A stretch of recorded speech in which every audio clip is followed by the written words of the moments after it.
Na tribuna é o deputado Ivan Valente, do PSOL de São Paulo, o primeiro orador do chamado Grande Expediente, em que os deputados dispõem de até 25 minutos para seus pronunciamentos. Vamos ouvi-lo. Essa tribuna na CPI da dívida pública. 42% vão continuar indo para pagar do orçamento, para pagar juros e amortizações da dívida pública brasileira. E não sobra para a saúde, para o transporte, para a educação, para a moradia popular, para a infraestrutura desse país. Por isso que nós falamos claramente, nós defendemos essa plataforma na rua e sentimos, sem dúvida, uma grande receptividade. Por isso, quero deixar aqui meu abraço solidário, companheiro, a todos os eleitores de São Paulo e também aos eleitores do PSOL no plano nacional. Quero dizer que a bancada do PSOL nessa casa cresceu, nós fomos para 5 deputados federais, cresceu a bancada estadual, foram para 12 deputados estaduais e certamente o desempenho dos nossos candidatos a governador no Brasil inteiro cresceu, mas também a candidatura presidencial, que atingiu na cidade de São Paulo 3,33% na última hora. E 1,55% dos votos nacionais, dobrando em relação a 2010. Mas mais do que nunca, o mais importante não é só o número, mas é a capacidade de polarização das ideias. É o outro modelo, a outra proposta, outra referência política que está sendo apresentada contra a concentração da renda, da terra, da riqueza e do poder no nosso país. É a bandeira da taxação das grandes fortunas, de uma reforma tributária profunda que não incida mais sobre o consumo e a renda assalariada, mas sobre a propriedade e o rentismo no nosso país. Isso tudo foi colocado. A defesa do meio ambiente, da educação pública de qualidade, nós conseguimos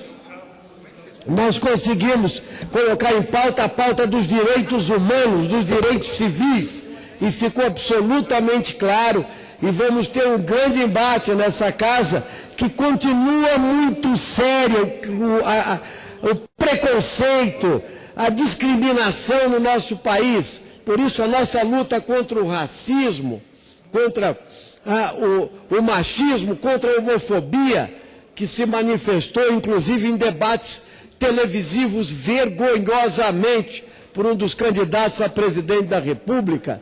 Tudo isso foi debatido e a nossa candidata presidencial, companheira Luciana Genro, se saiu muito bem, muito fortalecida, uma referência nacional, particularmente para a juventude brasileira. Quero agradecer também ao nosso candidato a governador em São Paulo, Gilberto Maringoni, que teve um desempenho muito bom, fantástico, na sua candidatura a governador. E dizer que nós estamos agora diante de um segundo turno. Nós estamos agora diante de uma nova realidade e certamente, senhor presidente, senhoras e senhores deputados, nós vamos ter que analisar o que foi essa campanha eleitoral. O zigue-zague, a montanha-russa e a mesmice. Quero começar pela proposta econômica. Ou seja, os 3 candidatos que despontaram nas pesquisas de opinião defenderam, na prática, a mesma política econômica. Ou seja, é o câmbio flutuante, é o superávit primário, entende? É o equilíbrio financeiro, é a meta, o centro da meta da inflação. Essa é o grande giro provocado, inclusive, por um aparamento que é feito pela mídia nacional e internacional. Ou seja, você não pode fugir à lógica do capital financeiro. É isso que aconteceu. Ou seja, em determinado momento, alguns setores, como a candidatura Marina Silva, que vem de uma outra tradição de política econômica, para se credenciar com o mercado financeiro, propôs, inclusive, a independência do Banco Central. o que já existe de fato, porque todos os governos nos últimos 20 anos são submissos à determinação do capital financeiro. A política monetária aqui é ditada pelos bancos no nosso país. 42% do orçamento é para pagar juros e amortizações da dívida. A remessa de lucros para o exterior e as transações financeiras, a livre circulação do capital, continua sendo mais do que pressionada pelo Fundo Monetário Internacional, pelos órgãos internacionais e pelos países centrais. E ela foi adiante com isso, ela entrou num embate até meio falso, porque o PT mesmo botou Henrique Meirelles na presidência do Banco Central, em 2002. Em 2002, Henrique Meirelles, com 8 anos lá, para acalmar o mercado. E agora, o candidato Aécio Neves tem na manga um candidato a Banco Central, chamado Armínio Fraga. Esse, claramente, esse é explícito, porque ele foi presidente do Banco Central, ele foi quem mandou a inflação para 45% no nosso país, e hoje, no jornal O Estado de São Paulo, ele sinaliza claramente com a independência formal, por lei, do Banco Central do Brasil, ou seja, a entrega definitiva de direito para os banqueiros da condução da política monetária brasileira, vale dizer, da política econômica brasileira. É isso que está acontecendo. Nós defendemos a auditoria da dívida pública. Nós defendemos, na campanha, a taxação das grandes fortunas. Nós defendemos uma profunda reforma tributária, senhor presidente, senhores deputados. Nós defendemos um outro modelo com distribuição de renda e independência nacional na economia. E também tivemos que defender claramente que nós queremos um outro modelo agrícola e agrário.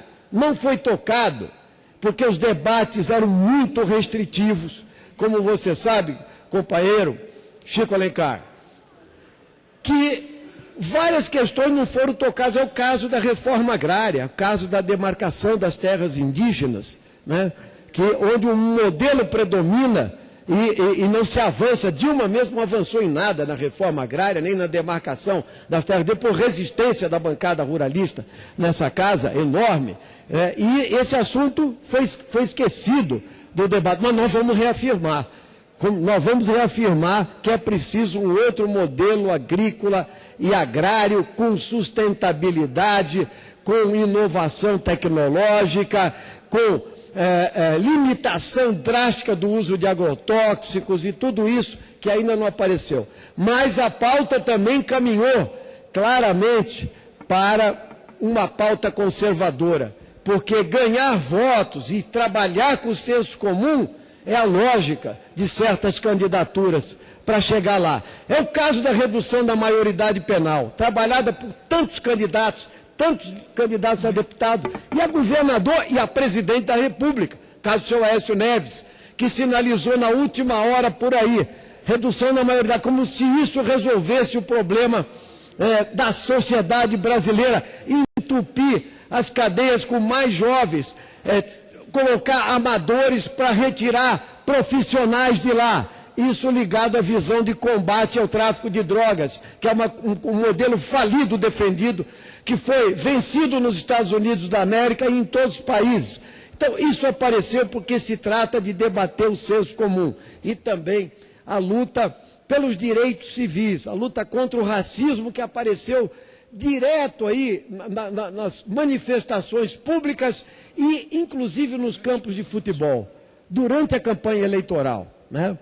A luta contra a violência contra a mulher, ou seja, a luta contra o machismo e, particularmente, as declarações virulentas do candidato Levi Fidelix, que trabalhou a ideia de fazer um enfrentamento, ou seja, de tratar a questão homoafetiva como criminosa, ou seja, de provocar, inclusive, mais violência. Nós repudiamos isso e a nossa candidata presidencial fez muito bem em lhe colocar que o que ele falou é crime, Nós tivemos à frente dessas batalhas pelos direitos civis e pelos direitos humanos e tentamos criar uma referência na sociedade brasileira sobre esse tema e tantos outros que são de interesse da classe trabalhadora brasileira. Uma parte nobre, dou a palavra aqui, meu companheiro, reeleito, parabéns, Chico Alencar, da nossa bancada. Igualmente, claro que ficar aqui numa troca de gentilezas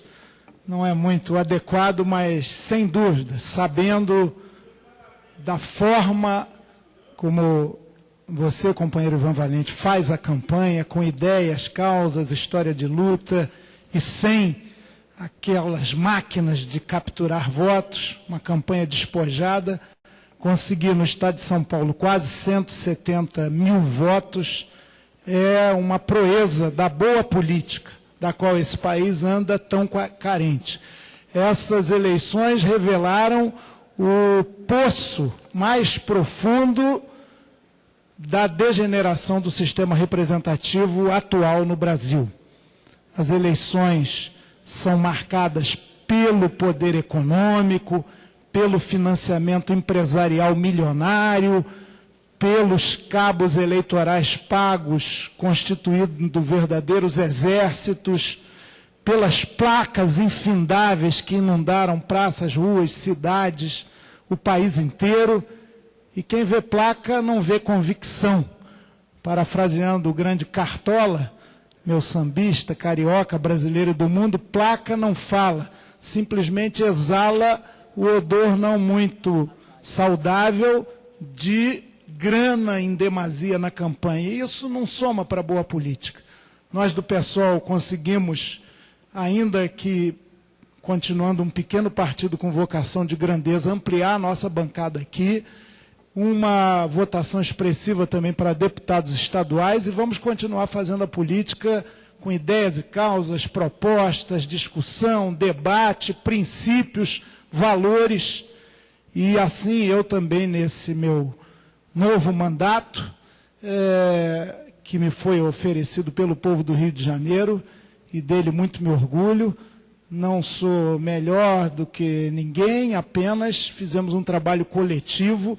Luciana Genro conseguiu essa 4ª posição por trazer algo que falta na política brasileira, nitidez ideológica, e louvo, por exemplo, o deputado reeleito pastor Marco Feliciano, porque as ideias dele são claras, definidas, e isso favorece o embate, não pode se escamotear. As ideias têm que brigar, as pessoas não necessariamente nem obrigatoriamente, mas Luciana, com essa votação, em alguns estados, o próprio presidente Henrique Eduardo Alves destacava o nosso candidato Robério no Rio Grande do Norte, com 8%. Tarcísio Mota, nosso professor no Rio de Janeiro, também 8%. Tudo isso revela que o PSOL é um partido em crescimento, que mantém não só nitidez ideológica, mas também fronteira ética, algo de que o cenário brasileiro anda também muito carente. Parabéns pela sua belíssima votação. É bom